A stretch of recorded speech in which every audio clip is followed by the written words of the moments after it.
Hello friends nif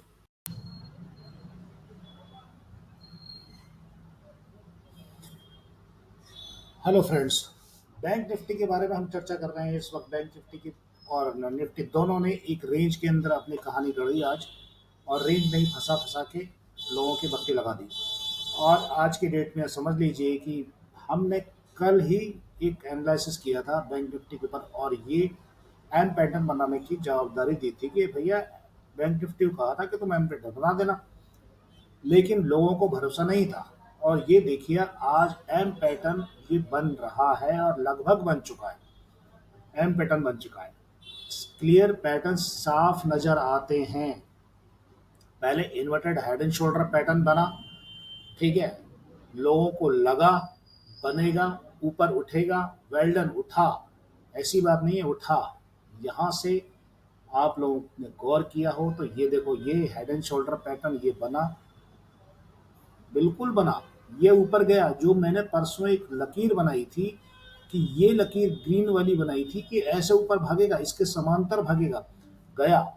आज morning में उठा और सीधे रॉकेट की तरह से ऊपर गया, लेकिन नीचे आ गया। क्यों नीचे आया? आप इस पैटर्न को गौर से अगर देख रहे होंगे, वन साइडेड लेफ्ट हैंड की तरफ पूरा पैटर्न देखोगे आप, लेफ्ट साइड में पूरा पैटर्न देखने की कोशिश करो, तो आपको इस हिस्से पे यहाँ पर इस हिस्से पे क्या नज़र आता है? इस हिस्से पे नज़र आएगा आपको एक अलग हिस्सा, जो आपको समझ में आएगा पूरी की चीज़। यहाँ पे क्या है, क्या अलग हिस्सा नज़र आएगा, और सेम अपोजिट में भी सेम हिस्सा नज़र आएगा। बैंक निफ्टी को हमने शोर मचा मचा के कहा कि 5500, 55,000 आएगा आएगा आएगा, लोगों ने नहीं माना, क्योंकि बैंक निफ्टी बार बार सपोर्ट ले रखा था। 55,000 से सपोर्ट बार बार उठ के ऊपर भाग रहा था, लेकिन हमने एंड मोमेंट पे भी यही कहा था कि नहीं नीचे आएगा, और ये पैरेलल चैनल हमने खींच रखा था। जब पैरेलल चैनल खींच रहा था, डेंजर जोन हमने उसी समय निफ्टी और बैंक निफ्टी में दोनों घोषित कर दिए थे कि डेंजर जोन आ चुका है। और ये एक मार्क लगाया, मार्क लगाने के बाद 200 ईएमई के बाद जो टूटा है नीचे की तरफ, ये समझ लीजिए 54,700 पे नीचे चले गया। 54,700 से नीचे जाने के बाद में 54,200 पॉइंट और ऊपर गेन कर लिया, 150 पॉइंट लगभग गेन करा उसने।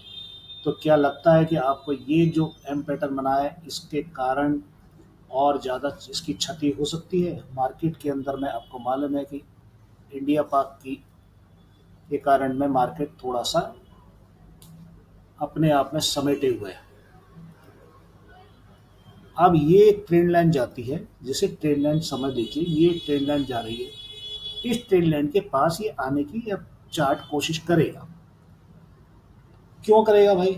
क्योंकि चार्ट की चाल बदल गई है, इसलिए करेगा। अब ये चार्ट की चाल इसलिए बदल रही है क्योंकि भी चार्ट की चाल बदल चुकी है। 7 मई, लगभग 7 मई के आसपास तक ये नीचे की तरफ पलायन कर जाएगा। कितना करेगा? 53,000 तक नीचे तक जा सकता है। अभी फिलहाल हम अभी की बात करें तो हमारे पास 54,400 को तोड़ सकता है, क्योंकि ये एक सपोर्ट खड़ा हुआ था। यहाँ से सपोर्ट होने के बाद में मंडे को हम 54,700 तो हमने बोला, 54,700 ऑलरेडी आ चुका है, ठीक है।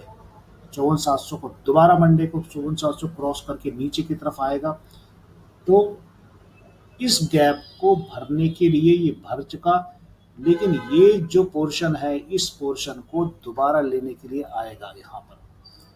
ये पोर्शन को दोबारा फिल करेगा यहाँ पर, इतने पोर्शन को। जो कैंडल अपसाइड में तेजी से ऊपर जाती है तो तेजी से अपोजिट कैंडल में नीचे की तरफ आती है। एम पैटर्न यहाँ तक बनाया उसने, एम पैटर्न यहाँ तक बना के लेके आ गई आराम से, इसे रोक नहीं पाएगा। हालात ऐसे, जो भी कारण समझ लीजिए, उसके बाद अगर ये नीचे फॉल होता है तो पूरी ट्रेजेडी ये खड़ी है सामने तैयार बाउंड्री पे। उसके बाद का फॉल की स्थिति ये खराब ही है। धीरे धीरे धीरे ये नीचे की तरफ 1,000 1,500 पॉइंट अपने आप को सर्वाइव करके नीचे की तरफ जितना तेजी से ऊपर बढ़े थे उतना तेजी से नीचे आ सकते हैं। थोड़ा सा भी माहौल खराब हुआ तो 2,500 से 3,000 पॉइंट आराम से नीचे उतर जाएंगे। तेजी से उतरेंगे, धीरे नहीं उतरेंगे, कभी भी तेजी से ही उतरेंगे, ये ध्यान रखना। अगर इसको क्रॉस करा पहले बाउंड्री, दूसरी बाउंड्री, कुछ नहीं है, खुला आकाश है, जिसे खुला आकाश लोग बोलते हैं। जितना तेजी से गया उतनी तेजी से नीचे भी आएगा ये। 7 मई के आसपास मेरा अनुमान है, विद इन वीक के अंदर में ये घटनाएं घटना चालू हो सकती है। कैंडल क्या कह रही है? कैंडल के आधार पर आप आरएसआई अगर देखेंगे, ये 5 मई का देख, 1 घंटे का देखा आपने, अब 30 मई पे आप आ जाइए, 30 डे के चार्ट पे आइए। 30 डे के चार्ट पे आपको यहाँ पर क्या नजर आएगा? 30 डे के चार्ट पे आपको नजर क्या आएगा? सी पोजीशन नजर आएगी, कुछ भी चेंज नजर नहीं आता।